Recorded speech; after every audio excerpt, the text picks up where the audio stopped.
السلام علیکم ورحمۃ اللہ تعالی وبرکاتہ۔ الحمد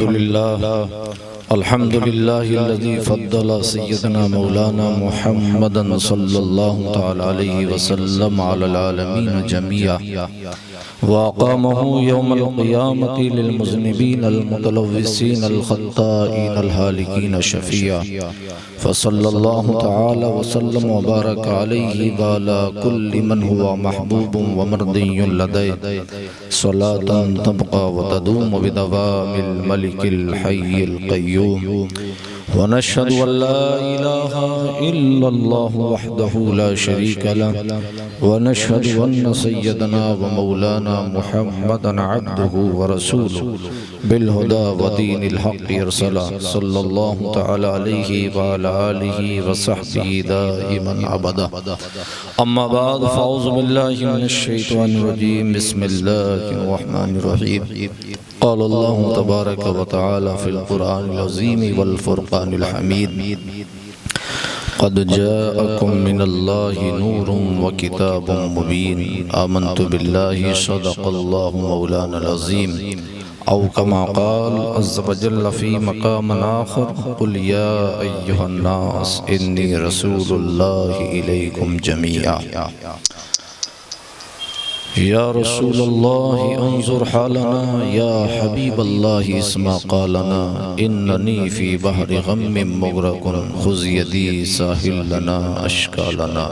خدایا بحق بنی فاطمہ کے برقول ایمان کنم خاتمہ، گردہ و تمرد کنی بر قبول منو دست دامان آل رسول. آئیے ہم اور آپ سے مل کر انتہائی عقیدت و محبت کے ساتھ اپنی اور ساری کائنات کے مرکز عقیدت عالم نور کے پیکر لطیف عرش الہی کے مسند نشی شہر یار ارم تازدار حرم و بہار شفاعت حضور رحمت للعالمین طٰہٰ و یاسین مراد المشتاقین شمس العارفین سید السالکین مکی سردار مدینے کے تاجدار نائب پروردگار احمد مختار جناب محمد الرسول اللہ ارواحنا فدا صلی اللہ علیہ وسلم کی بارگاہ عقیدت و احترام میں نذرانِ درود پیش کرنے کی سعادتیں حاصل کریں. بلند آواز سے درود شریف پڑھ لیں. اللہم صلی علی سیدنا و مولانا محمد معدن الجود والکرم منبع العلم والحلم والحکم وآلہ وبارک وسلم. صلو علیہ صلاة و سلام علیک یا سیدی یا سیدی یا سیدی یا سیدی یا مکی یا مدنی یا مطلبی یا قرشی ہاشمی یا رسول اللہ صلی اللہ تعالی علیہ وسلم. مولا یا صلی وسلم دائما ابدا علی حبیبک خیر الخلق کلہم محمد سید الکونین والثقلین والفریقین من عرب ومن عجم یا اکرم الخلق ما لمن علز به سواک عند نعرہ تکبیر، نعرہ رسالت، سید ثقیل باپو صاحب قبلہ، جشن عید میلاد النبی. یا رب بالمصطفى بلغ مقاصدنا واغفر لنا ما مضى یا واسع الکرم. هو الحبیب الذي ترجى شفاعته لكل حول من الأحوال مقتحم. ثم الرداء عن أبي بكر وعن عمر وعن علي وعن عثمان ذي الكرم.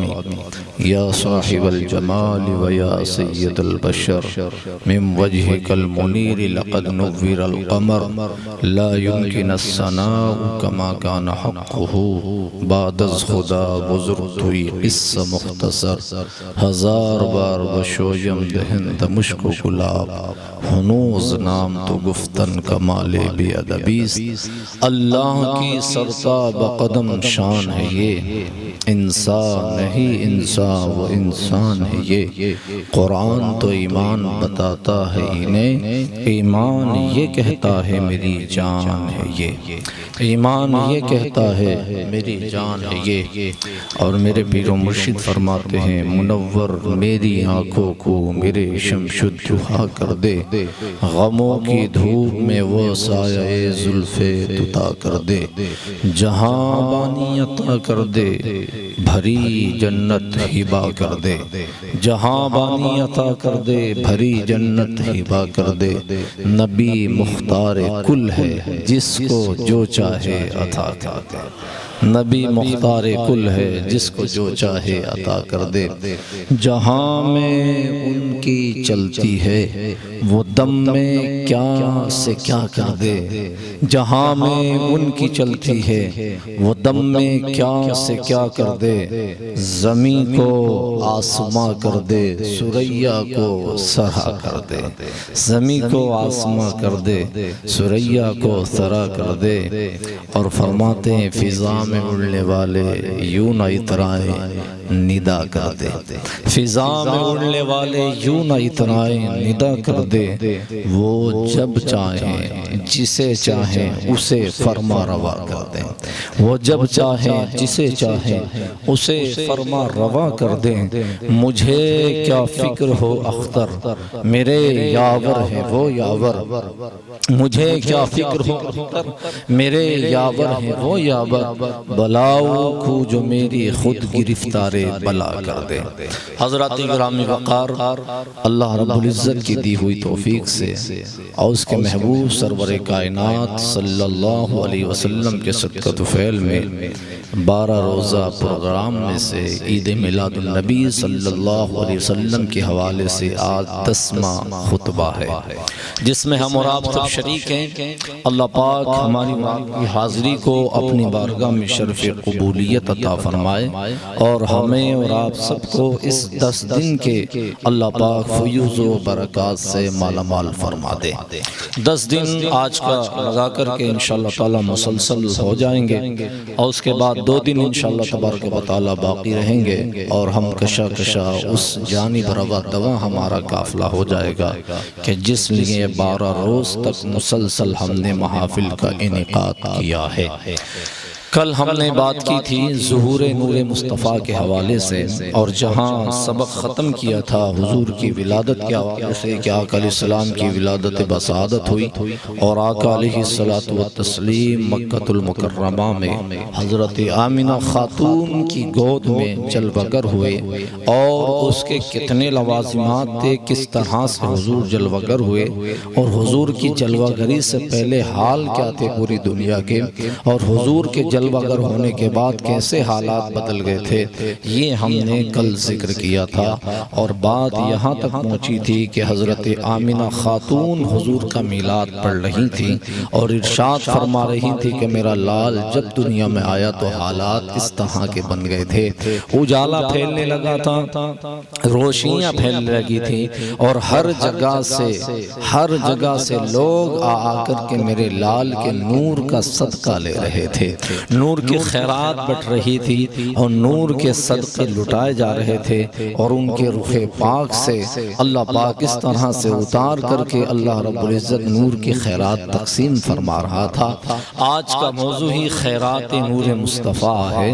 انشاءاللہ تبارک و تعالی حضور کے نور کی خیرات کیسے بٹی ہے اور کس کس نے عطا کی ہے اور کب سے بٹ رہی ہے اور کب تک بٹتی رہے گی، آج ہم اور آپ سب بھی کھا رہے ہیں، تو یہ حضور کے نور پاک کی خیرات ہی ہے اور حضور کے نور ہی کا صدقہ ہے۔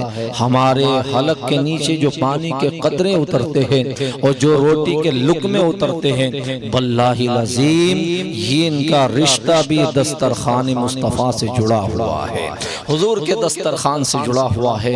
ہمیں تو ہر نعمت ملی ہے تو اللہ کے حبیب کے دسترخوان سے ملی ہے، اس لیے خود آقا کریم نے ارشاد فرمایا ان واللہ یعطی وانما انا قاسم، اللہ مجھے عطا کرتا ہے اور میں دنیا کو تقسیم کرنے والا ہوں۔ اعلیٰ حضرت اسی کو بیان فرماتے ہیں، ٹھنڈا ٹھنڈا میٹھا میٹھا پیتے ہم ہیں پلاتے یہ ہیں، اور رزق اس کا ہے کھاتے ہم ہیں کھلاتے یہ ہیں۔ یہ حضور کی شان ہے کہ اللہ رب العزت کی بارگاہ سے جو کچھ ہمیں مل رہا ہے وہ حضور ہی کے صدقے میں مل رہا ہے۔ آئیے اسی طرف چلتے ہیں کہ حضور کے نور کی خیرات بٹ رہی ہے۔ آمینہ خاتون فرماتی ہے پیغمبر اسلام کی ولادت بسعادت ہوئی تو سارے مکہ کے در و دیوار روشن ہو گئے تھے۔ آپ کی ماں ارشاد فرماتی میں نے دیکھا تھا کہ عورتیں آتی اور آنے کے بعد مبارکباد پیش کرتی تھی، آمینہ مبارک ہو تیری گود میں اتنا حسین و جمیل بچہ جلوگر ہوا ہے کہ مکہ کی زمین پر اس سے زیادہ خوبصورت ہم نے دیکھا ہی نہیں ہے۔ کل میں نے آپ کے سامنے مصطفیٰ کے حسن و جمال کی جھلکیاں رکھی تھی اور میں نے یہ بتایا تھا کہ حضور کتنے مبارک تھے اور کیسا حسن و جمال تھا مصطفیٰ جان احمد کا، جو بھی دیکھتا تھا وہ حضور کا دیوانہ ہو جاتا تھا۔ پیغمبر اسلام آمینہ خاتون کی گود میں ہے اور سرکار کے دادا نے کعبے کا طواف کرا دیا ہے۔ اب اس کے بعد حال یہ ہوئے کہ جب آقا علیہ السلام کو مصطفیٰ کی گود میں رکھا گیا تو صاحب مواہب اللہ دنیا نے لکھا ہے کہ اللہ کے حبیب علیہ السلام جس صبح مکہ کی زمین پر جلوہ گر ہوئے تھے تو اس زمانے میں ایک یہودی تھا جو پکار پکار کر کے رہا تھا۔ لوگوں کو جمع کیا تو لوگوں نے کہا تیرا دماغ خراب ہو گیا ہے، تو نے ہمیں جمع کس لیے کیا ہے؟ تو ان لوگوں نے اس نے کہا تھا میں نے جمع اس لیے کیا تھا جو آسمان پر نبوت و رسالت کا ستارہ کبھی چمکا کرتا تھا، آج وہ مکہ کی زمین پر قبیلہ قریش بنو ہاشم کے خاندان میں جلوہ گر ہو گیا ہے۔ سرکار کی ماں فرماتی ہے لوگوں نے اس سے پوچھا تھا یہ بتاؤ قریش کے قبیلے کے اندر کس کے گھر میں بچے کی ولادت بسعادت ہوئی ہے؟ قبیلہ بنو ہاشم میں کون ہے جس کے گھر بچہ پیدا ہوا ہے؟ تو اس دن کسی اور کی جلوہ گری نہیں مصطفیٰ جان احمد کی جلوہ گری ہوئی تھی۔ اس یہودی سے پتہ یہ چلا کہ سردار قریش عبد المطلب کے پوتے تھے، عبداللہ جو ان کے بیٹے مرحوم ہیں ان کے گھر بیٹے کی ولادت بسعادت ہوئی ہے۔ اس نے کہا ٹھیک ہے مجھے وہ بچہ دکھایا جائے۔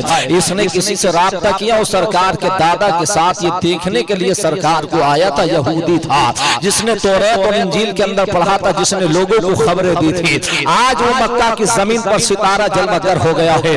اللہ کے حبیب علیہ السلام کی جلوہ گری کو دیکھنے کے بعد جب یہ مکہ کی زمین پر آمینہ خاتون کے گھر میں جلوہ گر ہوا تھا، غائب مواہب اللہ دنیا نے لکھا ہے کہ حضور کی ہیبت و جلال اور مصطفیٰ جان احمد کے چہرے پر روب و دبدبہ اتنا تھا کہ جب اس یہودی نے پہلی مرتبہ مصطفیٰ جان احمد کے چہرے پر نظر ڈالی تو یہ بے ہوش ہو کر زمین پر گر گیا تھا۔ تھوڑی دیر کے بعد فلما افاقا، جب اسے افاقہ ہوا اور اس کو اٹھایا گیا تو اس سے پوچھا گیا تھا تجھے بے ہوشی کیوں آ گئی ہے؟ تو اس نے کہا جانتے نہیں ہو یہ وہ ستارہ ہے جس کو میں نے توریت اور انجیل میں پڑھا ہے۔ اللہ کی عزت کی قسم یہ وہ محمد ہے کہ چند دن کے بعد جب اسلام کا اعلان کرے گا تو سارا مکہ سمٹ کر اس کے کلمے کو تسلیم کر لے گا۔ میں اس لیے بھی ہوش ہو گیا تھا۔ اس یہودی نے کہا کہ ہم تو یہ سوچتے تھے کہ بنی اسرائیل کے اندر اللہ آخری نبی کو پیدا کرے گا، مگر ہائے افسوس یہودیوں سے اس نے کہا کہ نبوت کا منصب تم سے چھین لیا گیا ہے، اب رسالت کا منصب تم سے چھین لیا گیا ہے۔ بنو ہاشم کے اندر اللہ نے اپنے آخری نبی کو جلوہ گر کر دیا ہے۔ یہ شان تھی مصطفیٰ جان احمد سرور کائنات فخر موجودات کی۔ اللہ کے حبیب علیہ السلام کے آقا نے خود ارشاد فرمایا کہ جس صبح میری جلوہ گری ہوئی ہے اور اپنی ماں کے وطن مقدس میں نے زمین پر طلوع العلاج فرمایا ہے تو مصطفیٰ جان احمد کی آنے کی خبر مشرق و مغرب کے جانوروں نے دی تھی، ساری دنیا میں اعلان ہو گیا تھا کہ یہ پیغمبر اسلام کی جلوہ گری ہوئی ہے۔ میں نے کل بتایا تھا کہ آمینہ خاتون فرماتی ہے کہ آسمان سے بادل کا ٹکڑا آیا اور اس میں آوازیں آ رہی تھی، کوئی سوال کرنے والا کر رہا تھا تم کہاں لے گئے تھے؟ تو جواب ملا ہم نے محمد کو مشرق کی سیر کرائی ہے۔ پھر پوچھا تم دوسری مرتبہ کہاں لے کے گئے تھے؟ اسلام نے مغرب کو بھی دکھا دیا ہے. کیوں دکھا دیا گیا تھا؟ تاکہ کائنات کی ہر شے پہچان لے کہ یہ امام الانبیاء ہے، نبی آخر الزمان کی جلوہ گری ہو گئی ہے. آمنہ خاتون فرماتی ہے میرے کانوں سے وہ آواز ٹکرا رہی تھی اور کوئی آواز دینے والا یہ پکار رہا تھا کہ ابراہیم اور حضرت آدم کی صحبت سے ان کو نواز دیا جائے، شیس علیہ السلام کے خلت سے ان کو نواز دیا جائے، حضرت داؤد کی زبان ان کو دے دی جائے، حضرت ابراہیم علیہ السلام کی خلت سے ان کو سرفراز کر دیا جائے، حضرت اسماعیل کی زبان ان کو عطا کر دی جائے، حضرت سلیمان کی قوت و طاقت ان کو عطا کر دی جائے، حضرت موسیٰ کا جلال ان کو عطا کر دیا جائے، حضرت عیسیٰ پیغمبر کا کمال ان کو عطا کر دیا جائے. اللہ کے حبیب کی ماں فرماتی ہے آمنہ خاتون میرے کان سن رہے تھے 1,24,000 پیغمبر اسلام کے جو کمالات اور اوصاف حمیدہ تھے ان سب کو مصطفیٰ کی ذات میں جمع کر دیا گیا تھا. اس لیے میں کہتا ہوں اگر ان صفات کو الگ کر کے دیکھو تو 1,24,000 دکھتے ہیں اور ایک جماعت اگر تو محمد الرسول اللہ کی ذات نظر آتی ہے. سبحان اللہ سبحان اللہ. الگ الگ کر دیا جائے تو سب کو الگ الگ کرو تو کہیں آدم بن کر چمکتے ہیں، کہیں عیسیٰ بن کر چمکتے ہیں. الگ الگ کرو تو 1,24,000 کم و بیش انبیاء کرام کے جلوے نظر آتے ہیں اور ان سب کو ایک جگہ جمع کر دو تو پھر محمد رسول اللہ کی ذات نظر آتی ہے. اس لیے ان کے اندر آدم کی صحبت بھی مصطفیٰ کے اندر ہے، ابراہیم کی خلت بھی مصطفیٰ کے اندر ہے، اسماعیل ذبیح اللہ کی زبان بھی مصطفیٰ کے اندر ہے، نوح نبی اللہ کی نجاحت بھی مصطفیٰ کے اندر ہے، موسیٰ کا جلال مصطفیٰ میں ہے، عیسیٰ کا کمال بھی مصطفیٰ میں ہے، اور یوسف کا حسن و جمال بھی مصطفیٰ کے اندر ہے، داؤد کی گریہ ازاری بھی مصطفیٰ کے اندر ہے، لوط علیہ السلام کی حکمت بھی مصطفیٰ کے اندر ہے، حضرت ہود علیہ السلام کا لہن بھی مصطفیٰ کے اندر ہے. یہ تمام اوصاف حمیدہ اللہ کے حبیب علیہ السلام کے اندر جلوگر ہے. یہی وہ نور پاک ہے. اگر اسے جدا کر دیا جائے اس کی کرنوں کو سب الگ الگ دکھائی دیتے ہیں، مگر اللہ کا حبیب وہ شان و شوکت رکھتا ہے کہ کائنات کی ہر نعمت اللہ نے اپنے حبیب کو عطا فرما دی ہے. اللہ کے حبیب علیہ السلام کی ماں خود ارشاد فرماتی ہے کہ میں نے دیکھا، آپ اندازہ کریں کہ وہ سویرے جب میرے آقا صبح کے وقت جلوہ گر ہوئے تو جانتا ہوں کیسی حالت تھی اور کس عالم میں میرے آقا جلوہ گر ہوئے ہیں. راوی بیان کرتا ہے کہ مصطفیٰ کی ولادت مکہ کی زمین پر ہو رہی ہے اور پوری دنیا میں اعلان کیسے ہو رہا ہے کہ کیسر و کسریٰ جو دنیا کا سپر پاور تھا اس کے محل کے 14 کنگورے اسی وقت گر کر زمین پر گر گئے تھے. تو کاہنوں سے پوچھا گیا تھا، بادشاہ روم نے پوچھا تھا یہ بتاؤ کہ سونے کے بنے ہوئے یہ برج ہمارے جو محل کے کنگورے میناروں کے لیے کیوں گر گئے تھے؟ اور 14 کنگورے گر گئے تھے. ادھر ایران کی زمین پر 1000 سال سے مسلسل جو آگ کی پوجا کی جا رہی تھی ان کا آتش کدہ جو بنا ہوا تھا 1000 سال نہ رات کو آگ بند ہوئی نہ دن میں آگ بند ہوئی، 1000 سال تک مسلسل آگ کا دہرہ چلتا رہا. جس صبح مصطفیٰ جلوہ گر ہوئے وہ آگ خود بخود خاموش ہو گئی تھی. بحر کلثوم کو آپ دیکھیں وہ دریا ہے جس کا پانی خشک ہو گیا تھا. اور آگے بڑھے پیغمبر اسلام کی جلوہ گری ہوئی ہے تو بادشاہ کے تخت الٹے پڑے ہوئے تھے. اللہ اکبر، مشرق و مغرب میں خبر دی جا رہی تھی. تو کیسر روم نے پوچھا تھا یہ ہمارے 14 کنگورے سویرے کیوں گرے ہیں؟ کوئی زلزلہ آ گیا ہے، کوئی ہلا چلا ہے جس کی وجہ سے کنگورے گر گئے؟ تو کاہنوں نے جواب دیا تھا نا یہ کنگورے زلزلے کی بنیاد پر نہیں گرے ہیں، یہ کنگورے گرے ہیں تو اس بنیاد پر یہ بتا رہے ہیں کہ مکہ کی زمین پر نبی آخر الزمان جلوہ گر ہو گیا ہے. وہ آتش کدہ نمرود بجھ گیا تھا جس کی آگ کی پوجا کی رات 1000 سال سے آگ جل رہی تھی. وہ آتش کدہ نمرود اس طرح سے ٹھنڈا ہو گیا تھا کہ آگ جلاتے تو جلنے کا نام لے لیتی. کاہنوں نے جواب دیا تھا جانتے ہو آگ کیوں بجھ گئی ہے؟ اس لیے کہ وہ محمد رسول اللہ کی جلوہ گری مکہ کی زمین پر ہو چکی ہے. یہ حال سے دنیا کو اس طرح سے خبر دی جا رہی تھی اور لات و منات اٹھ کر کے جو ہے زمین پر اوندے منہ گرے ہوئے تھے اور ہر ایک بت سے آواز آ رہی تھی محمد رسول اللہ کی جلوہ گری ہو گئی ہے. اس شان کے ساتھ میرے آقا مکہ کی زمین پر جلوہ گر ہوئے ہیں اور اس شان و شوکت کے ساتھ مصطفیٰ مکہ کی زمین پر تشریف فرما ہوئے. سرکار کی ماں آمنہ خاتون فرماتی ہے کہ جب میرا لال جلوہ گر ہو گیا اور اس کے بعد سے کئی دن کے بعد جو میرے آقا فرماتی ہیں، آقا کی ماں فرماتی ہے کہ میرے گھر میں اجالا اجالا ہوتا. سارے مکہ میں اس زمانے میں قحط سالی تھی, تیل نہیں ملتا تھا جلانے میں چراغوں کے اندر, لیکن میرے گھر کے اندر اجالا روشنی محسوس ہوتی. پڑوس میں ایک یہودی کا گھر تھا, وہ میرے گھر آئی اور صبح سویرے اس نے آ کر کہا, اے آمینہ یہ بتا کہ اتنا مال کہاں سے آیا ہے کہ ساری رات تیرے گھر میں چراغ جلتا ہے, روشنی ہوتی ہے, سارے مکہ میں اندھیرا ہوتا, تیرے گھر میں اجالا کیسے ہوتا ہے؟ یہ بتا اتنا پیسہ کہاں سے آیا ہے جو پوری رات تو چراغ جلاتی ہے, وہ تیل کہاں سے لاتی ہے؟ آمینہ خاتون فرماتی ہے کہ میں نے اس کا ہاتھ پکڑا اور پکڑنے کے بعد اپنے گھر لائی, اور لانے کے بعد پالنے میں مصطفیٰ جانمت جلوہ گر ہے. اللہ کے حبیب علیہ السلام کے چہرے پاک پر چادر پڑی ہوئی ہے.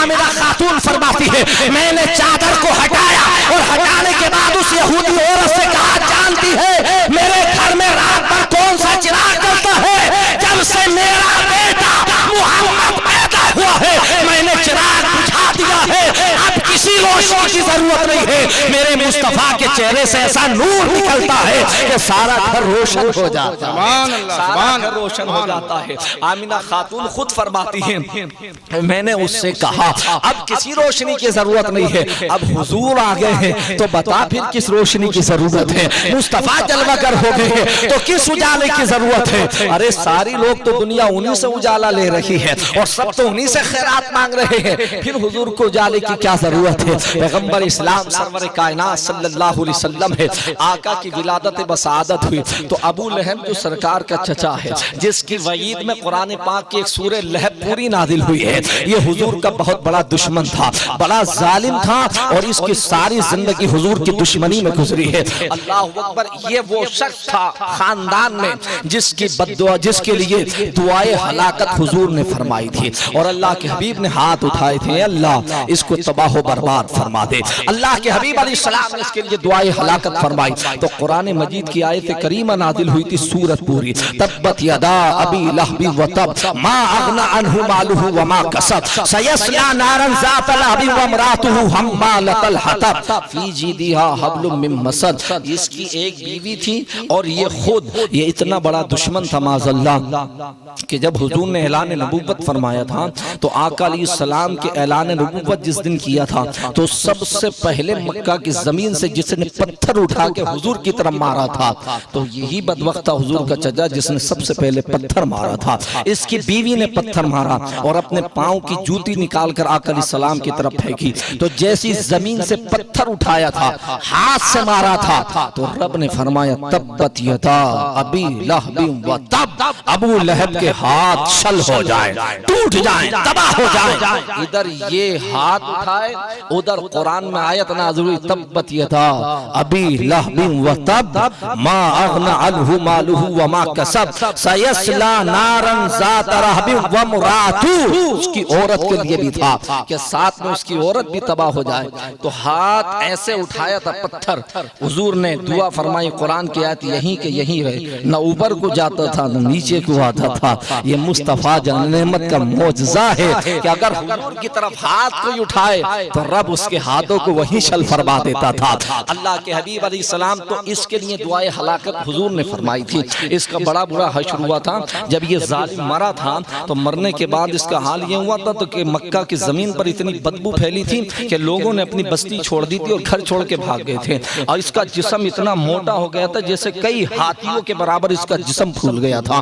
تو اس کے بیٹوں نے کہا گھر میں رکا بھی نہیں جاتا, اس کا لاشا مر بھی گیا ہے یہ, تو اب اس کا کیا کیا جائے؟ تو انہوں نے مزدور کیے تھے, مزدور جن کو دہاڑی دی پیسہ دیا, بیٹوں نے مزدور کیے اور کہا یار اسے یہاں سے اٹھاؤ, اور اٹھانے کے بعد اسے کہیں پھینک دو میرے باپ کو لے جا کر کے. اس ظالم کے جو جسم سے اتنی بدبو آتی تھی کہ سارے مکہ شہر کے لوگ پریشان ہو گئے. مزدور جب کیے تو مزدور بھی آنے کے لیے تیار نہیں تھے, بہرکیف انہیں پیسے دیے گئے. تو انہوں نے کام کیا کیا کہ جس گھر میں یہ مرا تھا اس میں اتنی بدبو تھی کہ لوگ جا نہیں سکتے تھے, تو لوگوں نے اس طرح سے رسی نہیں ہوتی ہے, کھیت کا لوگ کام کرتے ہیں, دور سے رسی پھینک دیتے, کسی چیز کو پھانس لیتے ہیں, یا کوئی جانور مارتا ہو تو اسے پھانس لیتے ہیں. اس طرح سے رسی پھانسی ڈالی اور کمندے ڈالی اور ڈال کر کے اس کے گلے میں رسی پڑی, اور گلے میں رسی ڈال کر کے جانوروں کے ذریعے سے کھچوایا, اور کھچوانے کے بعد مکہ سے دور لے جا کر کے زمین میں گڑا کھودا, اس میں لکڑیاں ڈالی, اور لکڑیاں ڈال کر جب اس میں آگ لگائی تو اس کے بعد اس کا جسم ڈالا, اس میں جلا دیا گیا تھا. یہ حضور کی گستاخی میں مرا تھا. اندازہ کریں اتنا بڑا نالائق آدمی تھا یہ، اور قرآن کی وعید اس پر نازل ہوئی، مگر قربان جاؤ حضور نبی کریم کی رحمت پر، سبحان اللہ، حضور کا میلاد منانے والوں، حضور کے میلاد میں آنے والوں۔ اور یہ حوالہ میں ہماری کتابوں میں تو لکھا ہوا ہے، تمام کتابیں آپ پڑھ کے دیکھیں، امام حجر اسقلانی سے لے کر کے علامہ قسطلانی تک ہر ایک کو آپ پڑھ کر دیکھیں، جتنی بھی سیرت کی کتابیں ہیں، ابن اسحاق کی سب سے بڑی کتاب، سیرت کی پہلی کتاب، اسے اٹھا کر دیکھیں، ہر کتاب میں لکھا ہوا ہے۔ لیکن یہ لوگ جو میلاد کا فائدہ نہیں مانتے، ان کی بھی کتاب میں ہے۔ ان کے ایک مولوی ہیں جس کا نام محمد بن عبد الوہاب نجدی ہے، اس نے اپنی کتاب کتاب التوحید کے اندر یہ لکھا ہے، یہ حدیث کی طرح کی ہے۔ اور ابھی ان کا ایک گھرو گھنٹال گزرا ہے جس کو محدث مکہ کہا جاتا تھا، ناصر البانی، اس ناصر الدین البانی نے اس کی جب جرح و تعدیل کی تو یہ کہا یہ اسناداً صحیح حدیث ہے۔ اس حدیث کو اس نے لیا، یہ جو میں نے ابھی آپ کے سامنے پیش کی ہے۔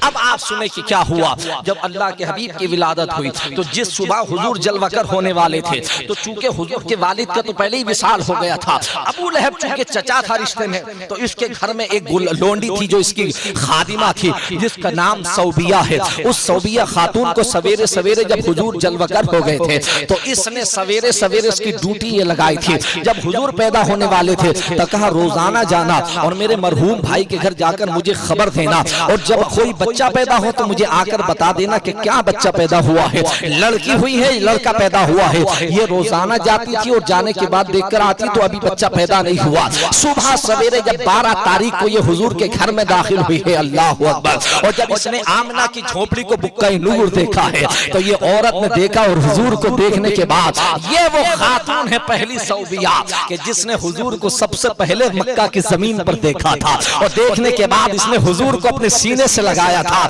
اور یہی وہ خاتون ہے پہلی صوبیہ جس کے دودھ کے قطرے حضور کے منہ میں سب سے پہلی مرتبہ گئے تھے۔ اس نے حضور کی رضائی ماں ہے یہ جس نے پانی دودھ پلایا تھا اپنا سب سے پہلے، اللہ کے حبیب نے اس کا دودھ نوش کر لیا۔ اور اس کے بعد یہ خاتون نے جب دیکھا تو چونکہ ابو لہب اس کا مالک تھا، اسے جا کر خبر دینا تھی، جب اس نے جا کر کے خبر دی اور یہ بھاگتی ہوئی گئی، اور جانے کے بعد ابو لہب کے دروازے پر کہا، دیکھا تو مسکرانے لگی، یہ دروازے پر تھی اور وہ مالک اندر بیٹھا ہوا تھا ابو لہب۔ اس نے کہا بتا کیا ہوا، تو کہا مبارک ہو ابو لہب، مبارک ہو، تو چچا بن گیا ہے، تیرے مرحوم بھائی کے گھر عبداللہ کے گھر میں اللہ نے بیٹا محمد پیدا فرما دیا ہے۔ اللہ اکبر، اتنا سنا تو اس نے خوشی میں، وہ ابھی دروازے سے آ ہی رہی تھی، اس نے خوشی میں حضور کے میلاد کی۔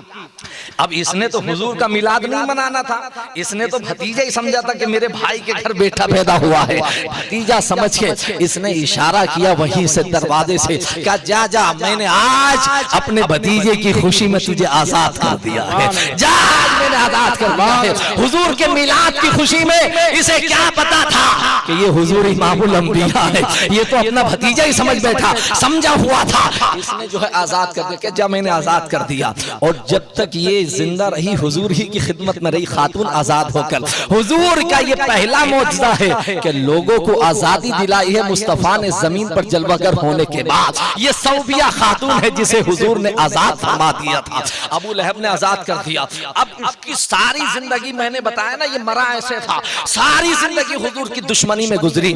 جنگ بدر جب یہ مر گیا، بدر کی جب جنگ ہو گئی، اس کے بعد سرکار کے چچا ہیں حضرت عباس، انہوں نے اسے خواب میں دیکھا، اور خواب میں دیکھنے کے بعد اس سے پوچھا ما فعل اللہ بک، اے میرے بھائی یہ بتا ابو لہب، اللہ نے مرنے کے بعد تیرے ساتھ کیا سلوک کیا ہے، کیا معاملہ کیا؟ اس نے روتی ہوئی آنکھوں سے کہا بڑا قید و بند میں ہوں، بڑے عذاب میں ہوں، آگ کے شعلے بھڑکتے ہیں، زمین سے آگ کے شعلے نکلتے ہیں، اوپر بھی آگ ہے، نیچے بھی آگ ہے، دائیں بھی آگ ہے، اور اس کروٹ میں بھی آگ ہے، آگ کے شعلوں میں رہتا ہوں، بڑی قید و بند میں ہوں، جس دن سے مرا ہوں عذاب میں ہوں۔ اے میرے بھائی عباس، تم نے صحیح کیا ہے کہ محمد کا تم نے کلمہ پڑھا ہے اور اللہ نے تم کو آزاد، تم کو یہ زندگی عطا فرمائی۔ میں محمد کی دشمنی میں مرا تھا تو آج میرا حال یہ ہے۔ اور ابو لہب نے خواب میں یہ کہا کہ نیچے بھی آگ جل رہی ہے، اوپر بھی آگ کے شعلے بھڑک رہے ہیں، دائیں بھی آگ ہے، بائیں بھی آگ رکھے. اس نے کہا مگر ایک راحت ہے, ہفتے کے اندر پورے ویک یہ عذاب رہتا ہے, لیکن جیسی پیر کا دن آتا ہے تو پیر کے دن آنکھ ٹھنڈی ہو جاتی ہے اور میری انگلی سے ایک سے جو ہے پانی کا چشمہ جاری ہوتا ہے, دوسرے سے دودھ کا چشمہ جاری ہوتا ہے, تیسری انگلی سے شہد کا چشمہ جاری ہوتا ہے, اور میں اپنے منہ میں ڈالتا ہوں تو مجھے تینوں کی لذت حاصل ہوتی ہے. بس ہفتے کے اندر پورے ہفتے عذاب میں رہتا ہوں, اور پیر کا دن جب آتا ہے تو میرے اوپر یہ تخفیف کر دی جاتی ہے, میرے عذاب میں کمی کر دی جاتی ہے. حضرت عباس اس سے پوچھتے ہیں یہ بتا کہ پورا ہفتہ عذاب میں گرفتار رہتا ہے, مگر یہ بتا کہ تیرے اوپر یہ 3 دن رہتے اور ہفتے میں ایک دن پیر کے دن جو عذاب میں تخفیف کیوں ہوتی ہے؟ یہ پانی کا چشمہ کیوں ہے؟ یہ دودھ کا چشمہ کیوں ہے؟ یہ تیرے ہاتھ کے اندر جو انگلی سے چشمہ نکلتا شہد کا یہ کیوں ہے؟ اس نے کہا بھائی عباس بات یہ ہے کہ جس صبح محمد جلوگر ہوئے تھے اور میری خادمہ تھی جو باندھی تھی میرے گھر میں سویا, میں نے اس سے کہا تھا جا خبر دینا, اس نے آ کر مجھے خبر دی تھی محمد کی. میں نے محمد کے میلاد کی خوشی میں اسے 3 انگلیوں سے اشارہ کیا تھا اور اشارہ کر کے میں نے کہا آزاد کر دیا تجھے. میں نے محمد کا میلاد منایا تھا, اس میلاد کی خوشی میں اللہ نے میرے اوپر جو ہے عذاب میں تخفیف فرما دی ہے. پیر کے دن پانی کا چشمہ نکلتا ہے, دودھ کا چشمہ نکلتا ہے اور شہد کا چشمہ نکلتا ہے, میں سیراب ہوتا ہوں, پیر کے دن میرے اوپر عذاب کم کر دیا جاتا ہے. اس حدیث کو محمد بن عبد الوہاب نے اپنی کتاب التوحید کے اندر نقل فرمایا. اب اندازہ کر یار ایک ایسا سڑا ہوا کافر جس کی وعید میں قرآن کی سورۃ تبت یدا نازل ہو, حضور کا میلاد حضور سمجھ کے بھی نہ منائے, بھتیجا سمجھ کے منائے, جب پیر کے دن اس کے اوپر یہ رحمتیں ہیں تو مجھے بتا ایک مومن جو حضور کو رحمت للعالمین سمجھ کے میلاد منائے گا پھر اس کا کیا حال ہوگا؟ مصطفیٰ کا میلاد اگر وہ مصطفیٰ جان کر منائے, امام الانبیاء سمجھ کر منائے, تو مجھے بتا اسے قبر میں کیوں فائدہ نہیں ملے گا؟ یقیناً اللہ کے حبیب علیہ السلام کے میلاد کا ضرور فائدہ اسے ملے گا. شیخ الحق شیخ عبدالحق محدث دہلوی رحمت اللہ علیہ, جنہیں ہر مرتبہ فکر کا آدمی اپنا امام مانتا ہے, وہ ارشاد فرماتے ہیں کہ فقیر کی زندگی کا کوئی عمل ایسا نہیں ہے جس پر یقین ہو کہ وہ اللہ کی بارگاہ میں مقبول ہوا کہ نہیں ہوا, مگر ہاں ایک عمل ایسا ہے جس پر مجھے اطمینان ہے کہ واقعی وہ عمل اللہ کی بارگاہ میں مقبول ہوا ہے. ہم نے پوچھا اے شیخ عبدالحق محدث دہلوی وہ کون سا عمل ہے؟ تو آپ فرماتے وہ عمل یہ ہے کہ میں حضور پر کھڑے ہو کر درود و سلام پیش کرتا ہوں. تو آپ اندازہ کریں یہ حضور کا میلاد منانا اور حضور کا ذکر پاک کرنا یقیناً اس کے دنیا میں بھی فائدے ہیں اور اللہ اس کا قیامت میں بھی فائدہ عطا فرمائے گا. یار ابو لہب جیسا سڑا ہوا کافر جب اسے فائدہ مل سکتا ہے تو میں تو میلاد مناتا ہوں نبیوں کا سردار سمجھ کے, تو یقیناً اللہ مجھے دنیا میں بھی فائدہ عطا فرمائے گا اور قیامت میں بھی فائدہ عطا فرمائے گا. حضرت ابو بکر صدیق نے نہیں فرمایا من انفق درہمن علی قراءۃ مولود النبی صلی اللہ علیہ وسلم کان رفیقی فی الجنہ. حضرت عمر نے فرمایا جو نبی کے میلاد پر 1 روپیہ خرچ کرے قیامت کے دن وہ ابو بکر صدیق کے ساتھ جنت میں ہو. کان رفیقی فی الجنہ, یہ الفاظ ہے حضرت ابو بکر صدیق نے خود فرمایا من انفق درہمن علی قراءۃ مولود النبی صلی اللہ علیہ وسلم کان رفیقی فی الجنہ, وہ قیامت میں میرے ساتھ میں ہوگا. اور حضرت عمر ابن خطاب نے فرمایا جس نے حضور کی میلاد پر حضور سمجھ کر 1 درہم خرچ کیا ہے, آپ ارشاد فرماتے اللہ اسے 7 جنت کے دروازے سے داخل فرما دے گا. حضرت عثمان غنی نے ارشاد فرمایا جس نے حضور کے میلاد کو امام الانبیاء سمجھ کر 1 درہم خرچ کیا ہے تو عثمان غنی فرماتے قیامت کے دن وہ عثمان کے ساتھ جنت میں ہوگا. حضرت مولا کائنات نے ارشاد فرمایا جس بندے نے آقا علیہ السلام کا میلاد سمجھ کر حضور کے میلاد پر 1 روپیہ خرچہ کیا ہے کل قیامت کے دل وہ بھی جہنم سے دور ہوگا، اس کی اولاد جہنم سے آزاد کر دی جائے گی۔ اور آپ فرماتے ہیں میں گارنٹی لیتا ہوں کہ قیامت کے دن میں علی ابن ابی طالب اس کی شفاعت کروں گا جو حضور کا میلاد منائے۔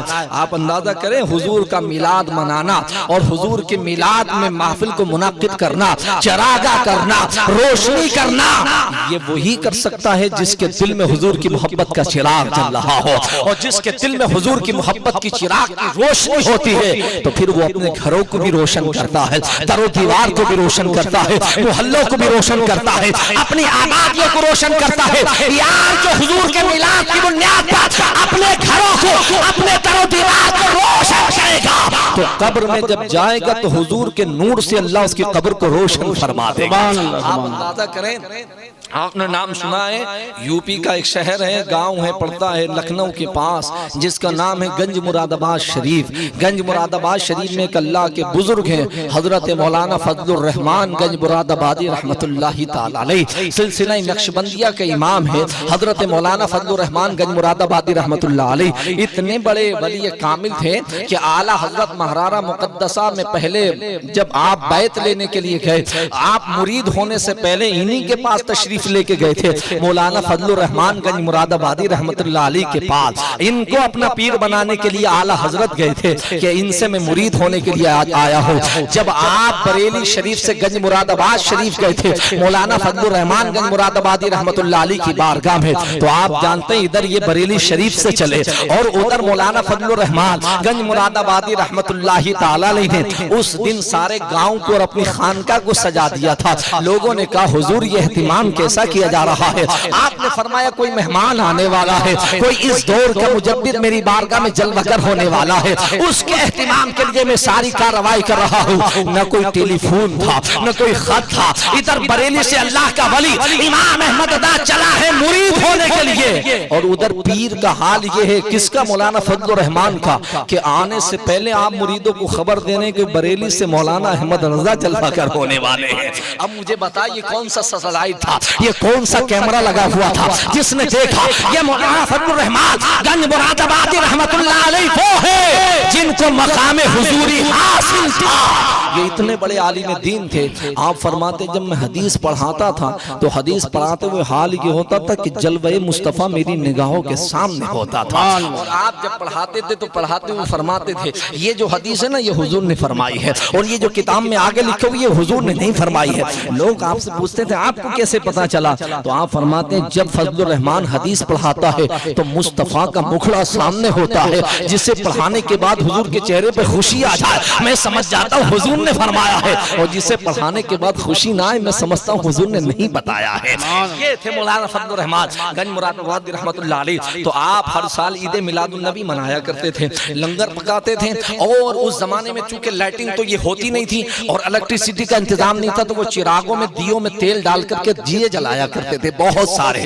تو آپ کے پڑوس میں ایک دیوندی بھی تھا، وہ دیوندی بڑا کٹر والا تھا، وہ ہمیشہ آپ سے کہتا اور آپ سے کہتا مولانا یہ اتنا خرچہ آپ کہے کرتے ہیں، اتنا خرچہ کرنے کی کیا ضرورت ہے؟ آپ اتنا پیسہ بچائیں گے تو کسی غریب کی بچی کی شادی ہو جائے گی۔ ہاں جب دیوندیوں سے ملو گے کوئی بات کرو گے تو وہ یہی جواب دیتے ہیں کہ یار یہ پتہ نہیں اتنا لنگر کیوں مناتے ہیں، اس سے کسی کی غریب کی بچی کی شادی ہو جائے گی، اس سے کسی کا اچھا بھلا ہو جائے گا، کسی کا کاروبار چل جائے گا۔ یہ سارا کچھ اسی میلاد پہ ان کا ڈیپینڈ کرتا ہے، وہ سب کچھ یہ باتیں انہیں یاد آتی ہے کب؟ میلاد کے وقت یاد آتی ہے یہ خرچہ۔ اور ہمارا سنی بھولا بھالا ہوتا ہے، اس کی سمجھ میں یار بات تو صحیح کہہ رہا ہے کہ 10,000 50,000 کی نیاز بنائی، اس سے 50,000 میں کسی بچی کی شادی ہو جاتی، اس کو یہ بات میلاد پہ یاد آئی، لیکن جب اپنے بیٹے کی بارات لے کر گیا تب یاد نہیں آئی، جب اس میں ناجائز خرچے کیے تب یاد نہیں آئی، جب اپنے بیٹے کے جنم دن منایا تب یاد نہیں آئی، جب عالیشان بنگلہ تعمیر کیا تب یاد نہیں آئی۔ ظالم کو پتہ یہ ہے کہ نظر و نیاز سے اور اس خرچہ کرنے سے تکلیف نہیں ہے، مطلب یہ ہے کہ کسی صورت سے حضور کا میلاد نہ منایا جائے۔ مولانا فضل الرحمان گنج مراد آبادی سے اس نے کہا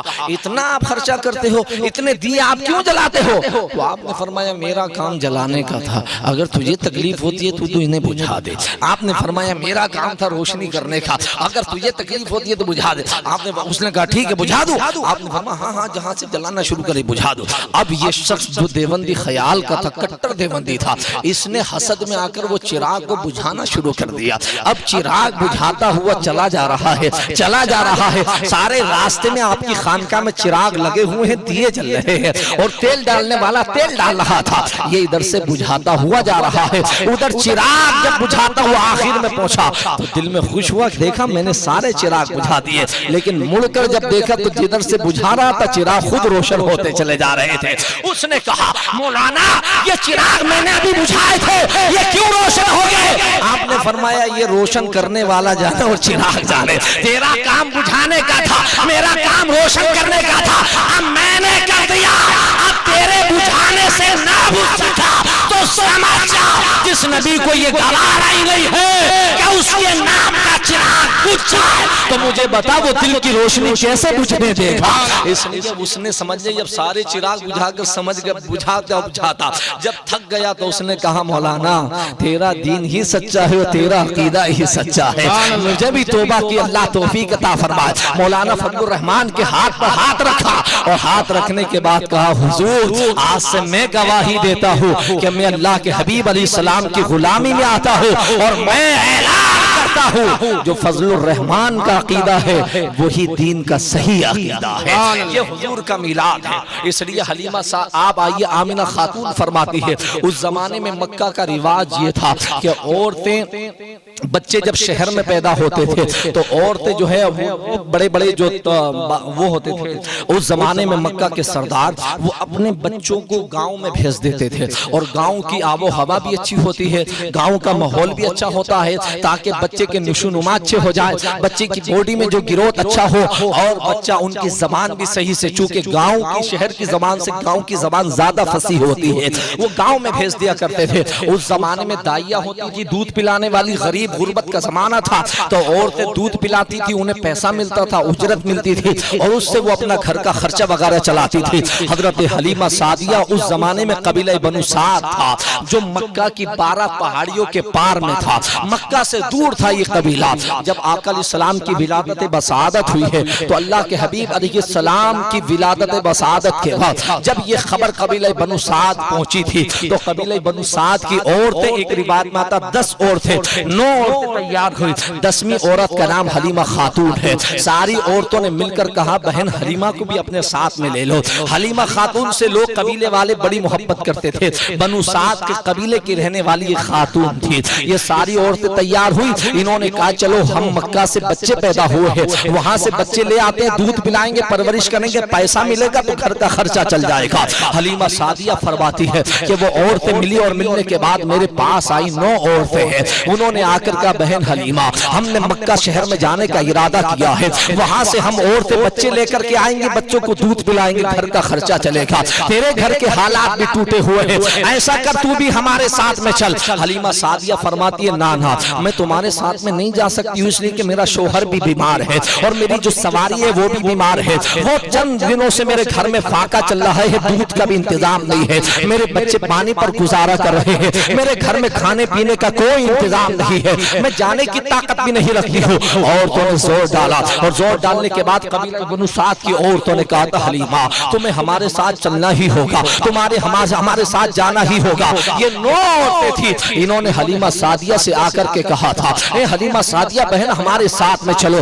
حلیمہ سعدیہ کے شوہر سے کہا, ان کے شوہر تیار ہو گئے. جب کئی دن گزر گئے تو عورتوں کی جب ڈیمانڈ بڑی تو حلیمہ سعدیہ نے کہا ٹھیک ہے ہم تمہارے ساتھ چلیں گے, لیکن ہماری سواری بہت کمزور ہے اور اس سے چلا نہیں جاتا چونکہ کئی دن سے اسے کھانا نہیں ملا ہے, اور ہمارے بچے بھی بھوکے پیاسے ہیں, انہیں دودھ بھی نصیب نہیں ہوا ہے, ہمارے جو ہے تھنوں کا اور ہماری چھاتی کا بھی دودھ خشک ہو گیا, لیکن روٹی کا لقمہ ہمارے حلق کے اندر نہیں گیا ہے.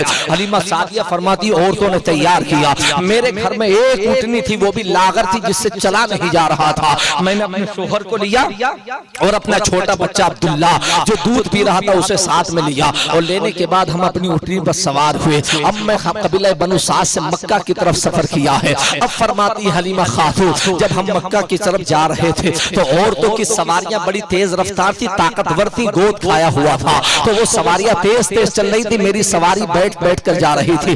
حلیمہ سعدیہ فرماتی فرماتی ہیں راستے میں 7 جگہوں پر میری سواری بیٹھتے چلی جاتی. اب قبیلہ بنو سعد سے نکلی, بڑی مشکل تمام ہے. ہم نے مکہ شہر پہنچا, اور جب مکہ شہر ہمارے قریب آ گیا, مکہ میں داخل ہو گئے, تو جو عورتیں تھیں وہ عورتیں بڑے بڑے سرداروں کے مکانوں پر گئی, اور جا کر کے کسی نے کسی کا بچہ لے لیا, کسی نے کسی کا بچہ لے لیا. آپ فرماتی میں سب سے آخر میں گئی, اور آخر میں جانے کے بعد میں جس دروازے پر جاتی سب نے کہہ دیا میں نے ابھی اپنا بچہ دے دیا ہے, اپنا بچہ دے دیا ہے. آپ فرماتی میں تھک گئی, سارے دروازے پہ مجھے نہ ملی, اور نا امیدی کے ساتھ میں آ کے صحن کعبہ میں کھڑی ہو گئی. اور جب صحن کعبہ میں نے آ کر کے قیام کیا, کھڑی ہو گئی, اتنے میں ایک بہن آئی اور اس نے مجھ سے کہا حلیمہ تمہیں ابھی تک مکہ میں کوئی بچہ نہیں ملا ہے؟ تو کہا بہن مجھے ابھی کسی کا بچہ نہیں ملا ہے, سب کے بچے سب نے لے لیے, مجھے سب نے منع کر دیا ہے. حلیمہ سعدیہ فرماتی ہے اس بہن نے مجھ سے کہا اے بہن اب خالی جانے سے بہتر ہے کوئی بچہ لے کر کے ساتھ میں جائیں, اتنا لمبا سفر کیا تو کوئی نہ کوئی بچہ تو ہاتھ میں ہونا چاہیے. تم یہ دیکھ رہی ہو سامنے باب السلام کی جانب حضرت حلیمہ آمنہ خاتون کی جھوپڑی ہے, اس کے گھر میں ایک بچہ پیدا ہوا ہے, مگر بہن بات یہ ہے کہ اس بچے کا باپ پہلے ہی انتقال کر گیا ہے, وہ بچہ یتیم ہے, مال و زر زیادہ نہیں ملے گا, مگر سن میں نے اس بچے کی تعریف بہت سنی ہے, میں جہاں بھی گئی ہوں ہر خاتون نے اس بچے کی تعریف بیان کی ہے, وہ بڑا مبارک بچہ ہے, بڑا حسن و جمال کا پیکر بچہ ہے, اس کی خوبصورتی کی وجہ سے مکہ کے اندر بارش کا نزول ہوا ہے. سب لوگوں نے بتایا اس کی وجہ سے کسی کا بیمار باپ اچھا ہو گیا تھا, کسی کے درخت میں بے موسم پھل دکھائی دے رہے تھے, کسی کے جانوروں کے پھلوں میں خون دودھ دکھائی دے رہا تھا. یہ ساری باتیں سنی. حلیمہ سعدیہ فرماتی ہے وہ خاتون مجھ سے کہنے لگی بچہ یتیم ہے. اسے کیا معلوم تھا کہ یہ بچہ یتیموں کا والی یہی ہے, گنبد خضرا کا مکی یہی ہے, اسے کیا پتا تھا کہ یتیموں کو اپنی کملی میں چھپانے والا مصطفیٰ یہی ہے. اور نے تو صرف یتیم ہی سمجھا تھا. اس خاتون نے کہا وہ یتیم ہے. حضرت حلیمہ سعدیہ نے کہا میں نے بہت سنا ہے اس بچے کے بارے میں, جس دروازے پر گئی میں نے بھی سنا ہے, چلو کوئی بات نہیں, یتیم ہے تو کوئی بات نہیں ہے, چلو چلتے ہیں, چل کر تو دیکھتے ہیں. اور چلنے کے بعد ان سے پوچھتے ہیں اگر بچہ مل جائے گا تو خالی جانے سے بہتر ہوگا. حلیمہ خاتون فرماتی ہے وہ عورت مجھے ہاتھ پکڑا اور لے گئی آمنہ خاتون کی جھوپڑی پہ. حضرت آمنہ خاتون کے دروازے کو کھٹکھٹایا, چند عورتیں پہلے سے موجود تھی آپ کے خاندان کی, آپ کے گھر کے اندر. اس کے بعد میں فرماتی میں گئی, اور جانے کے بعد میں نے اپنا انٹروڈکشن کرایا, تعارف کرایا, اور اس کے بعد میں نے کہا بہن آمنہ اپنا بچہ مجھے دے دو, میں نے سنا ہے کہ تیرا بچہ بڑا خوبصورت ہے, میں نے سنا ہے کہ تیرا بچہ بڑا حسین و جمیل ہے. میں مکہ کے جس دروازے پر گئی ہوں ہر ایک نے تیرے بچے کی تعریف کی ہے, اور ہر ایک یہ بتا رہا تھا اے حلیمہ سنو, مکہ کی زمین پر ایک بچہ خاندان قریش کے اندر عبد المطلب کا پوتا پیدا ہوا ہے, وہ اتنا مبارک ہے کہ جب ہمارے بچے روتے ہیں اور ہم اسے دکھاتے ہیں تو بچے مسکرانا شروع کر دیتے ہیں. وہ اتنا حسین و جمیل بچہ ہے, اسے دیکھنے کے بعد ہمارے بچے مسکرانے لگتے ہیں. سب نے تعریف کی ہے. آمنہ یہ بتا کہ میں قبیلہ بنو سعد کی رہنے والی ہوں, میرا گھر بار نہیں چل رہا تھا, فاقوں کی زندگی گزار رہی تھی, تیرا بچہ لے کر جاؤں گی, تھوڑا مال و زر ملے گا تو میرا گھر کا خرچہ چل جائے گا. حلیمہ خاتون فرماتی ہے جب میں نے یہ جملے کہے تو حضرت آمنہ خاتون کی آنکھوں سے آنسو کے قطرے ٹپکنے لگے. میں نے کہا بہن آمنہ یہ بتاؤ کیوں رو رہی ہو؟ تو آمنہ نے کہا بہن حلیمہ جو تم مراد لے کر آئی تھی شاید تیری مراد پوری نہ ہونے پائے, اس بچے کا باپ عبداللہ پہلے ہی وصال کر گیا ہے, یہ بچہ یتیم ہے, مگر تو اس بچے کو ایسا ویسا مت سمجھنا. آمنہ خاتون فرماتی ہے حلیمہ سن یہ میرا بچہ کتنا عظیم و شان بچہ ہے, یہ میرا بچہ مکہ کے اور بچوں کی طرح نہیں ہے. اب آمنہ خاتون حلیمہ خاتون کو حضور کا میلاد سنا رہی ہے اور فرماتی ہے حلیمہ سن یہ میرا بچہ جب پیدا ہوا تھا تو مجھے جس طرح سے عورتوں کو بچے کی ڈیلیوری کے وقت اور درد ہوتا ہے مجھے کوئی تکلیف محسوس نہیں ہوئی تھی, اور یہ میرا بچہ جب جلوہ گر ہوا تھا اے حلیمہ میں نے دیکھا کہ آسمان سے فرشتوں کا نزول ہو رہا تھا. اے حلیمہ میں نے دیکھا تھا کہ آسمان کے سارے ستارے میرے گھر کی چھت پر لا کر لگا دے گئے تھے. اے حلیمہ سن جب یہ میرا بچہ پیدا ہوا تھا تو اس کی روشنی میں نے ملک شام تک کو دیکھ لیا تھا. یہ میرا بچہ وہ ہے, یہ کعبہ جھکا جھک کر جسے سلام کر رہا تھا. یہ ساری باتیں حلیمہ خاتون کو آمنہ فرماتی ہے. اور جس طرح سے حضور کا میلاد آمنہ خاتون بتاتی جا رہی تھی, ان کے دل نازک پر حضور کی محبت کا سکہ جمتا چلا جا رہا تھا اور وہ مسکراتی چلی جا رہی تھی. حضرت حلیمہ خاتون فرماتی ہے, بہن اب مال ملے نہ ملے, دولت ملے نہ ملے, اپنے شہزادے علی وقار کو دکھاؤ, اپنے شہزادے اس مبارک کو دکھاؤ جس کی میں نے اتنی تعریف سنی ہے. اب مجھ سے رکا نہیں جاتا ہے, ذرا ایک نظر اپنے بیٹے کی جھلکی تو دکھا دو, اپنے چہرے اپنے مصطفیٰ کا مکھلا تو دکھاؤ. آمنہ خاتون فرماتی ہے, سرور کائنات محلے میں آرام فرما رہے تھے اور حضور آرام کر رہے ہیں. اللہ کے حبیب علیہ السلام کی ماں فرماتی, میں نے حلیمہ کا ہاتھ پکڑا اور حضور جس میں آرام فرماتے وہاں لے کر کے آئی, اور حضور کا چہرے مبارک پر چادر پڑی ہوئی تھی, میں نے ہٹایا, اور ہٹانے کے بعد جب حلیمہ سعدیہ کو دکھایا ہے تو حلیمہ سعدیہ کہنے لگی تھی, اے بہن آمنہ, اب ہمیں دنیا کی کسی دولت کی ضرورت نہیں ہے, جس کے بعد محمد جیسا بیٹا آ جائے, بتاؤ اسے دنیا کی کسی اور دولت کی ضرورت کیا ہے. اللہ اکبر. ادھر حلیمہ نے مصطفیٰ کو دیکھا, ادھر مصطفیٰ نے حلیمہ کو دیکھا, اور حضور مسکرائے ہیں سبحان اللہ, حضور مسکرائے ہیں سبحان اللہ. حضور مسکرانے تو دنیا مسکرانے لگتی ہے, مصطفیٰ مسکرائے ہیں تو حلیمہ سعدیہ مسکرانے لگی, اور فرحت مسرت میں انہوں نے گود میں اٹھا لیا, اور گود میں اٹھانے کے بعد اپنے سینے سے لگا لیا اور کہا, اے بہن آمنہ, تیرے بیٹے محمد کو سینے سے لگا کے بڑی ٹھنڈک محسوس ہو رہی ہے. اے بہن آمنہ, اس سے تو مشک عنبر سے زیادہ خوشبو اس کے جسم سے آ رہی ہے. اے بہن آمنہ, سوچ وہ رات کے چاند سے زیادہ حسین تیرے بیٹے کا چہرہ دکھ رہا ہے. یہ دیکھ ان کی پیشانی کیسے چمک رہی ہے, یہ دیکھ ان کی آنکھوں سے کیسے نور نکل رہا ہے. گود میں لے کے حلیمہ حضور کا میلاد پڑھ رہی تھی, حضور مسکرا رہے ہیں. حلیمہ خاتون آمنہ خاتون سے کہتی ہے, بہن آمنہ, اب ہمیں دولت نہیں چاہیے, اب ہمیں مال و زر نہیں چاہیے, یہ بچہ ہمیں دے دو, ہم اس کی خدمت کریں گے, پھر تمہارے حوالے کر دیں گے. اللہ اکبر. سرکار کی ماں آمنہ خاتون کی آگوش سے جب انہوں نے لیا اور لینے کے بعد اپنی چھاتی سے لگایا, لگانے کے بعد حلیمہ خاتون فرماتی ہے, میں نے محبت میں ایسا چہرہ مصطفیٰ کا تھا کہ میں اس میں ڈوب گئی, اور میرے دل نے چاہا, حلیمہ اس بچے کو ذرا دودھ تو پلا تاکہ دنیا تیرا چرچا کرے گی. حلیمہ خاتون فرماتی, میں نے اپنا دودھ پستان نکالا اور مصطفیٰ کے منہ شریف کے اندر ڈالا, دائیں طرف سے ڈالا تھا تو پیغمبر اسلام نے نوش فرما لیا. اس کے بعد حلیمہ فرماتی ہے, میں نے جب حضور نے یہ منہ ہٹایا تو میں نے بائیں پستان کی جانب کیا تو حضور نے اپنا منہ ہٹا لیا تھا. پھر میں نے سوچا ہو سکتا ہے کہ حضور بائیں طرف کا نہ پیے, پھر میں نے دائیں طرف لگایا تو حضور نے پھر پی لیا, پھر میں نے بائیں طرف لگایا تو پھر حضور نے منہ ہٹا دیا. میں نے جب تیسری مرتبہ لگایا تو حلیمہ کہتی ہے, میں سمجھ گئی کہ مصطفیٰ نے اپنا روح انور کیوں ہٹا دیا تھا. جانتے ہو کیوں ہٹایا تھا؟ اس لیے ہٹایا تھا کہ حلیمہ کا ایک چھوٹا بیٹا دوسرا بھی تھا جو عبداللہ کو دودھ پی رہا تھا. پیغمبر اسلام دنیا کو عدل و انصاف کا پیغام دے رہا ہے کہ اگر دونوں کا دودھ میں پی لوں گا تو میرا بھائی بھوکا رہ جائے گا. اس لیے مصطفیٰ نے ایک کا پیا تھا اور دوسرے کا اپنے بھائی کے لیے چھوڑ دیا تھا.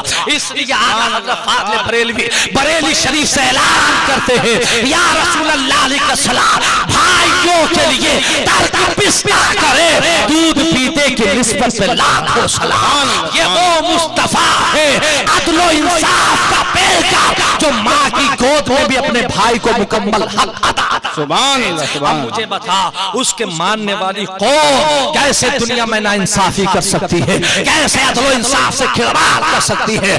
وہ محمد رسول اللہ کا غلام جو دنیا میں آنے کے بعد نا انصافی کرتا ہو, دنیا میں آنے کے بعد بے اعتدالی کرتا ہو, عدل و انصاف سے کام نہ لیتا ہو, وہ سب کچھ تو ہو سکتا ہے لیکن محمد کا غلام نہیں ہو سکتا ہے. اس لیے کہ مصطفیٰ کا غلام وہی ہوگا ماں کی گود میں نبی نے عدل و انصاف کا پیغام دیا ہے, اس عدل و انصاف پر عمل کرتا ہو. ایسے نبی کا ہم نے کلمہ پڑھا ہے, ایسے نبی کا ہم نے کلمہ پڑھا ہے, ایسے نور علی نور مصطفیٰ کا کلمہ پڑھا ہے.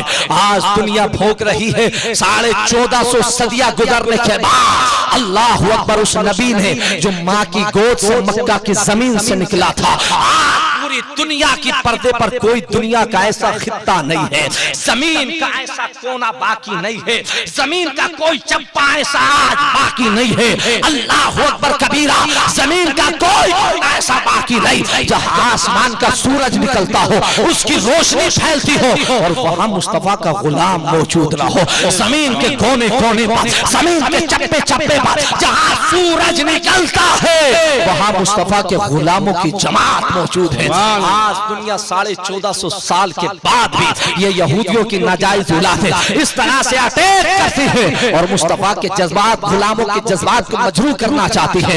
فریڈم آف اسپیچ کے نام پر، اظہار رائے کے نام پر کہیں کچھ کیا جاتا ہے۔ یہی وہ فران سے جو کبھی حضور کے خاکے تھیٹر میں بنا کر کے چلائے جاتے تھے، وہ فران کا راشٹرپتی جو ظالم اور وہ ایسا ظالم اور دنیا کا نمرود ہے، دنیا کا سب سے بڑا لعنتی انسان وہ فران کا جو ابھی اس وقت کا صدر ہے، میکسون کیا نام ہے اس حرام خور کا، اس نے ابھی حضور کے خاکے بنانے کے بعد اس نے کہا کہ فرانس کی ہر سرکاری عمارت پر حضور کا خاکہ معاذ اللہ لٹکا دیا جائے گا۔ یہ اظہار رائے ہے، ظالموں، اظہار رائے اپنے باپ کے بارے میں نہیں ہوتی، ماں کی گستاخی کے بارے میں نہیں ہوتی۔ اظہار رائے کا مطلب یہ نہیں ہے کہ جس کے 1.5 ارب سے زیادہ کلمہ پڑھنے والے غلام موجود ہو اس نبی کے برحق کے خاکے بناؤ۔ میں نے کہا وہ تیرا کوئی اور ایسا نبی ہوگا جس کے تو خاکے بنا رہا ہے، اللہ نے تو اس نبی کا نام ہی محمد رکھا ہے کہ زمین و آسمان جس کا کلمہ پڑھتے دکھائی دیتے ہیں۔ زمین کی باتیں کر رہا ہے، آسمانوں پر بھی ان کا ذکر ہوتا ہے، عرش معلیٰ پر بھی ذکر ہوتا ہے۔ تو میں نے یہ آج یہ 26/26 کل نکلی ہے، کل ہی اس ظالم نے اتنی بڑی گستاخی کی ہے۔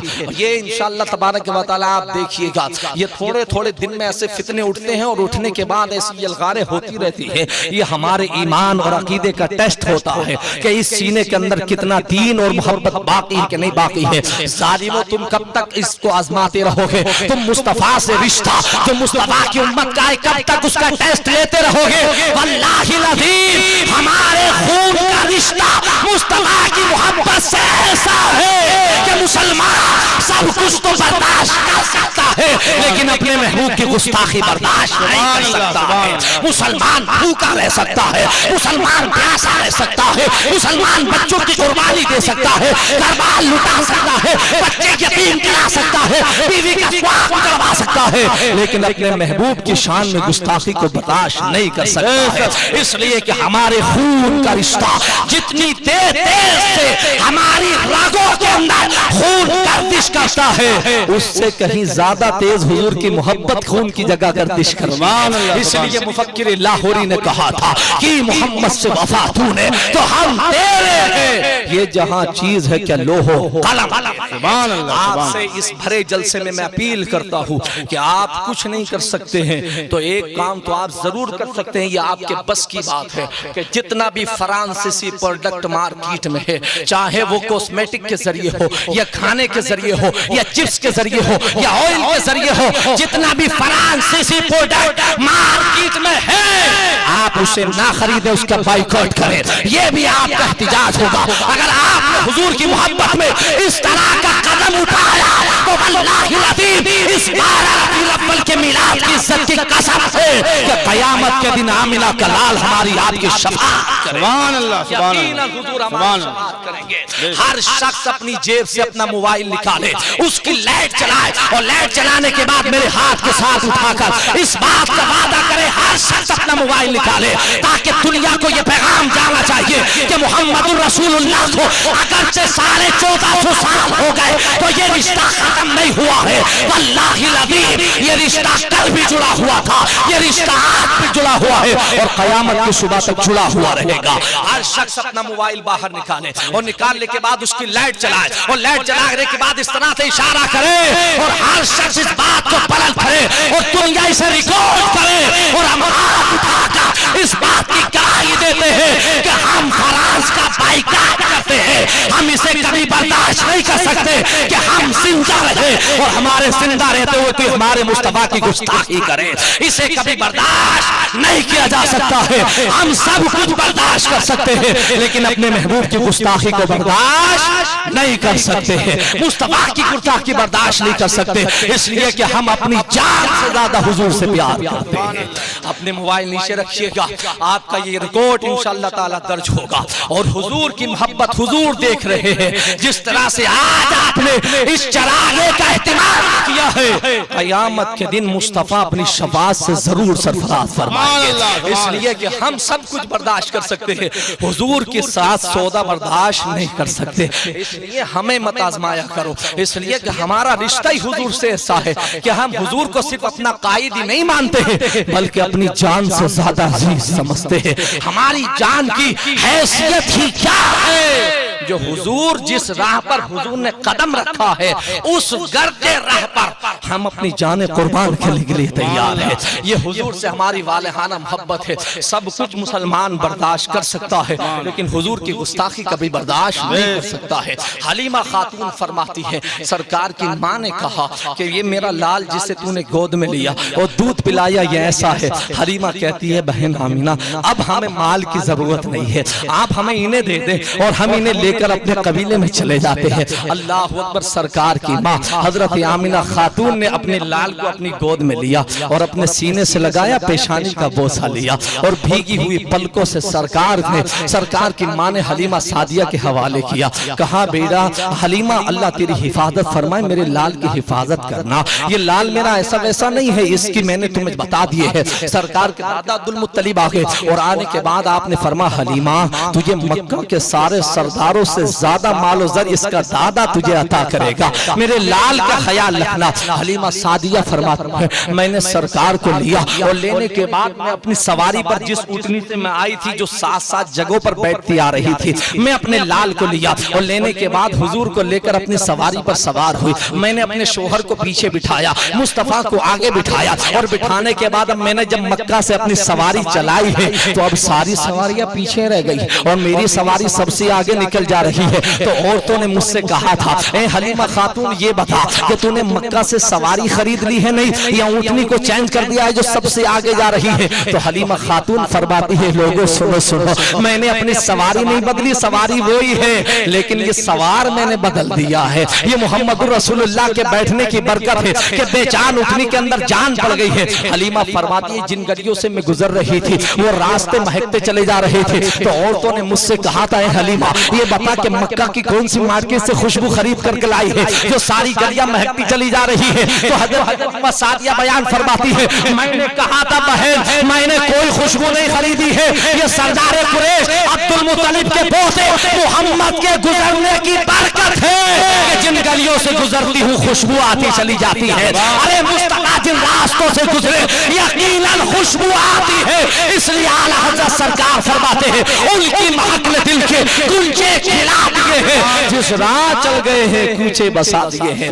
حلیمہ سعدیہ فرماتی ہے کہ جن راستوں سے گزر رہی تھی تو میں نے دیکھا محمد آگے بیٹھے ہوئے ہیں, میں پیچھے بیٹھی ہوئی تھی, میرا شوہر پیچھے بیٹھا ہوا تھا. اب میں چل رہی ہوں تو آپ دیکھتی ہے جب میری سواری پہاڑیوں کے درمیان سے گزری تو ہر درخت جھکا چلا رہا تھا اور ہر درخت کہہ رہا تھا الصلاۃ والسلام علیک یا رسول اللہ, الصلاۃ والسلام علیک یا نبی اللہ. فرماتی ہے کوئی درخت یا کوئی پتھر ایسا نہیں تھا جو سارے راستے میں مصطفیٰ کو سلام نہ کرتا ہو. سب کو سن رہی تھی اور میں یہ سب اپنی آنکھوں سے دیکھتی چلی آ رہی تھی. یا اللہ یہ سردار قریش کے پوتے کتنے مبارک ہے کہ زمین والے بھی سلام کر رہے ہیں, آسمان والے بھی سلام کر رہے ہیں, درخت بھی سلام کر رہے ہیں. اس کے بعد حلیمہ سعدیہ فرماتی ہے کہ جب میں نے قبیلہ بنو سعد میں مصطفیٰ کو لے کر کے قدم رکھا ہے اور میں پہلی مرتبہ اپنے قبیلے میں حضور کو لے کر کے آئی تو ہمارے قبیلے میں بڑی قحط سالی تھی. میں نے دیکھا تو سارا جنگل ہرا بھرا تھا,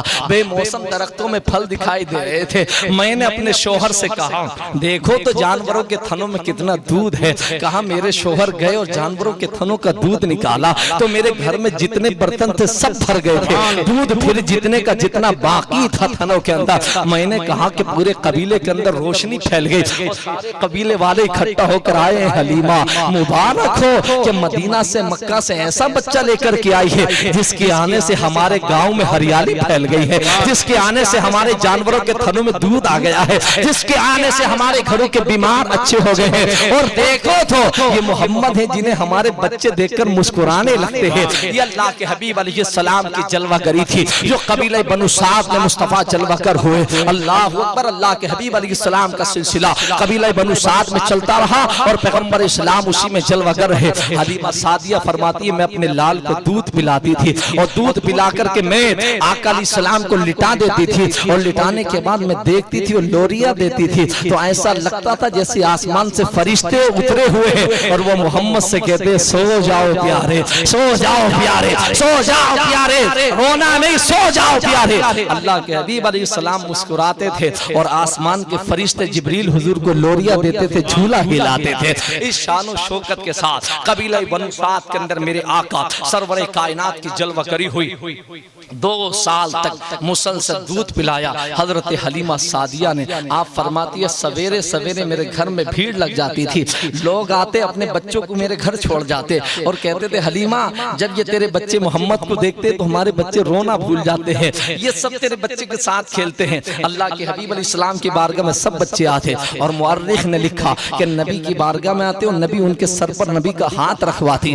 جن کے سر پر نبی نے ہاتھ رکھا تھا جب مصطفیٰ نے اسلام کا اعلان کیا تو وہ سب کلمہ پڑھ کے مسلمان ہوئے تھے۔ یہ اللہ کے حبیب علیہ السلام تسلیم ہے جو مکہ المکرمہ سے نکلے اور قبیلہ بنو سعد کے اندر جلوہ گر ہوئے ہیں۔ یہ حضور کا 2 سالہ پیریڈ ہے انشاءاللہ تبارک و تعالی۔ یہاں سے ٹائم کیا ہوگی بھیا؟ یہاں سے کل انشاءاللہ تبارک و تعالی۔ اچھا چلیے پورا ٹائم ہو چکا ہے انشاءاللہ تبارک و تعالی، کل اس کے آگے گفتگو کریں گے۔ اس لیے ہم زیادہ گھڑی نہیں رکھتے ہیں چونکہ باہر ہمارے پٹیل صاحب بیٹھے ہوئے ہیں، ہم نے کہا جب تک یہ بیٹھے رہیں گے جب تک پروگرام چلتا رہے گا، تو اللہ ان کو سلامت رکھے۔ یہ حضرت حلیمہ سعدیہ خاتون ہیں، فرماتی ہیں اللہ کے حبیب علیہ السلام کو میں لے کر کے آئی اور دودھ پلانے لگی تو لوگ میرے گھر میں آ جاتے اور آنے کے بعد اپنے جو برتن تھے نا پانی کے برتن وہ لے آتے اور وہ لانے کے بعد ہم سے کہتے تھے حلیمہ اپنے بیٹے کا ذرا ہاتھ اس پانی میں ڈلوا دو۔ ہم نے کہا کیوں ڈلوا دے؟ تو وہ کہتی ہمارے گھر میں ہمارے ابا جی بیمار ہیں نا، انہیں پلا دیں گے اللہ شفا عطا فرما دے گا۔ یہ حضور کا ہاتھ پانی میں ڈلتا، وہ کہتے پانی میں ڈالتے ہاتھ حضور کا لے جاتے، جانوروں کو پلاتے تو دودھ زیادہ دینے لگتے، بیماروں کو پلاتے تو اللہ شفا عطا کر دیتا۔ حلیمہ فرماتی ہیں کہ میرے گھر روزانہ بھیڑ لگ جاتی، میں نے سوچا کہ یار یہ تو بڑا اچھا پروگرام ہو گیا، روزانہ اتنا کام کرو تو مجھے اپنا بھی دیکھنا ہے، مصطفیٰ کو دودھ بھی پلانا ہے، اپنے بچے عبداللہ کو بھی دودھ پلانا ہے، جانوروں کا بھی مجھے دیکھنا ہے، اپنا گھر کا کام بھی دیکھنا ہے، یہ تو صبح سے لے کے شام تک یہی کام ہو گیا ہاتھ ڈالنا۔ تو حلیمہ سعدیہ فرماتی کسی نے مشورہ دیا حلیمہ ایسا کرو یہ پانی کا انتظام ایسا کرو کہ اپنے گھر کے دروازے پر ایک کنواں کھدوا دو اور کنواں کھدوانے کے بعد اس میں پانی ڈال دو اور پانی ڈالنے کے بعد پھر مصطفیٰ کے قدم ناز اس میں ڈال دو اور اعلان کروا دو کہ جسے نبی کے تلووں کا دھون چاہیے وہ یہاں سے بھر کر کے لے جائے۔ حلیمہ فرماتی میں نے اپنے شوہر سے کہا اور میں نے اپنے گھر کے دروازے کے باہر ایک بڑا سا کنواں کھدوا دیا، کنواں تیار ہو گیا، میں نے اس پہ پانی بھروا دیا اور پانی بھرنے کے بعد جب پانی تیار ہو گیا تو میں نے اپنے بیٹے محمد کے قدموں کو اس کے اندر ڈال دیا اور ڈالنے کے بعد اللہ اکبر میں نے اعلان کیا تھا اے قبیلہ بنو سعد کے لوگوں اگر کسی کو پانی چاہیے مصطفیٰ کے قدموں کا تو میرے گھر کے دروازے کے باہر جو حوض اس سے بھر کر کے لے جائے۔ حلیمہ خاتون فرماتی ہے کہ اور کے لوگ آتے تھے اور آنے کے بعد اس سے پانی بھر کے لے جاتے تھے اور جس بیمار کو پلایا جاتا تھا اللہ اسے شفا عطا فرما دیتا تھا۔ یہ مصطفیٰ کے تلووں کا دھون ہے کہ اگر بیمار کو پلا دیا جائے تو رب اسے شفا عطا کر دیتا ہے۔ اس لیے اعلیٰ حضرت سرکار فرماتے ہیں جس کے تلووں کا دھون ہے آب حیات ہے وہ جان مسیحا ہمارا، ہے وہ جان مسیحا ہمارا نبی۔ یہ حضور کے تلووں کا دھون ہے یار، جب تلووں کا یہ عالم ہے تو پھر حضور کے رخسار کا عالم کیا ہوگا؟ جس کے تلووں کا یہ عالم ہے تو پھر اس کے مکھڑے کا عالم کیا ہوگا؟ اللہ پاک مجھے بھی اور آپ کو بھی اس پہ عمل کی توفیق رفیق عطا فرمائے۔ اس قبیلہ بنو سعد سے انشاءاللہ تبارک و تعالی آگے کل گفتگو کریں گے۔